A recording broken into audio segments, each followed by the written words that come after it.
Welcome to space. In this edition, we take you to the comet Churyumov-Gerasimenko. The small robot Philae has found organic molecules on its surface. These molecules are considered to be fundamental elements of life.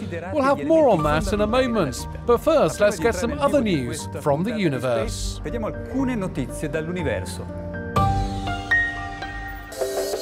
A brand new family of European launchers is coming. ESA has signed contracts with Airbus Safran launchers, France's space agency, and ELV for the development of the Ariane 6 new generation launcher and the Vega C. A team at CERN in Geneva is working with the European Space Radiation Superconducting Shield project to develop a superconducting magnet. It's to protect astronauts from cosmic radiation during deep space missions. Canadian astronaut Chris Hadfield, known for his space performance of David Bowie's song Space Oddity, is to release an album in October. All of the tracks were produced while he was an International Space Station commander. The Rosetta Mission has changed our vision of comets and given a new outlook on the origin of life in the universe. Let's see how. The sunlight shines into my eyes and I feel so alive. The ESA teams involved in the Rosetta Mission are now preparing for the last part of its amazing journey.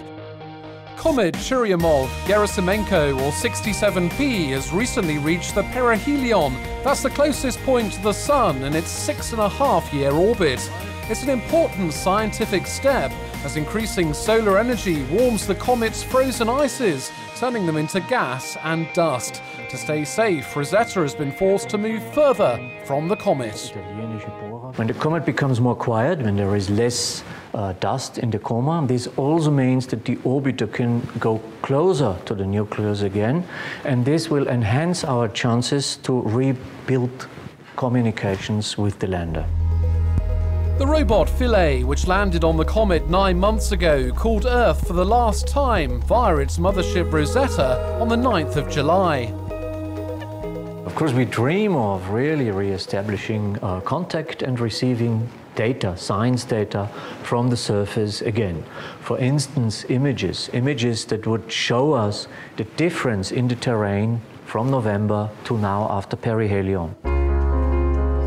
The team in charge of communications and sending commands to Philae is based here at the Lander Control Center in Cologne. We've had rare access. The team is trying to keep its chin up, remaining optimistic that there could be another signal from the robot. There are new windows of opportunity coming up until late September.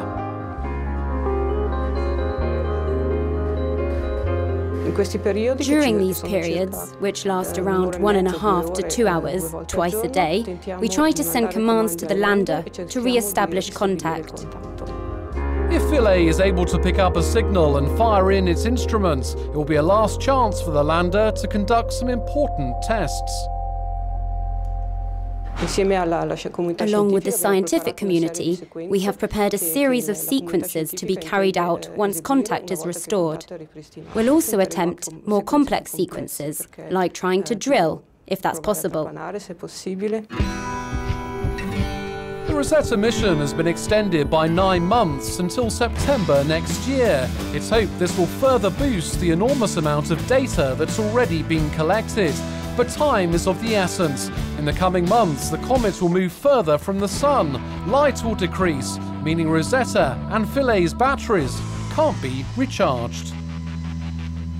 If we're limiting only to try and listen for Philae, we lose so much of the science of the orbiter's mission. We need to balance everything, listening for the lander, but also doing the science that is unique now. We can't go back and do it again. We have to be in the right place at the right time to make these observations. The analysis conducted by Philae during its descent to Chury has suggested that comets might be key to building the ingredients of life.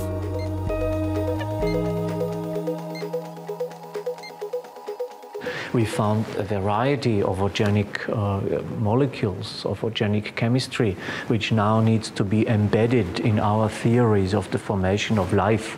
How could sugars, how could amino acids be formed on the Earth when these organic material, prebiotic molecules came by comets to the Earth? Yes, we've got organic material, and these are, and it's important to highlight this and really state that these are building blocks. These are not living organisms. These are the things that go on or can go on to create life. The ESA team that got Rosetta to its rendezvous point with the Comet a year ago has already decided how to end the orbiter's mission.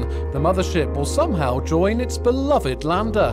For the last weeks of the mission, we intend to do a spiraling down towards the surface of the comet. So we expect to be able to fly at very close distances, well below 10 kilometers. Most likely we'll be able to take spectacular images from very close distances. And at the end, we will let the spacecraft deposit or land, if you want, or crash on the surface of the comet. A year after Rosetta joined the orbit of Chury and 9 months after Philae landed on it, this mission has deepened knowledge and boosted the hunger for space exploration.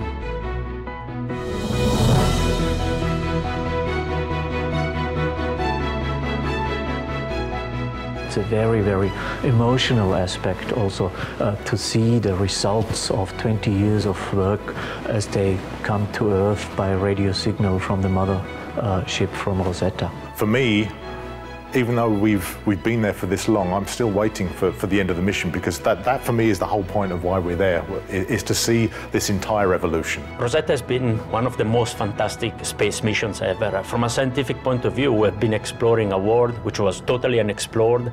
We have seen that this mission has brought a lot of attention all over the world, has raised a lot of emotions, and this is something will remain forever in our hearts.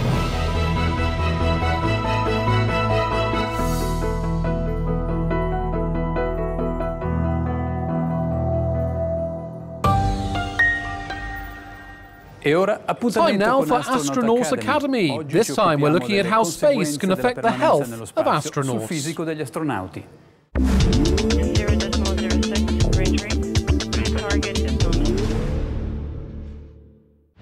Hello, my name is Volker Dahlmann. I'm head of the Space Medicine Office.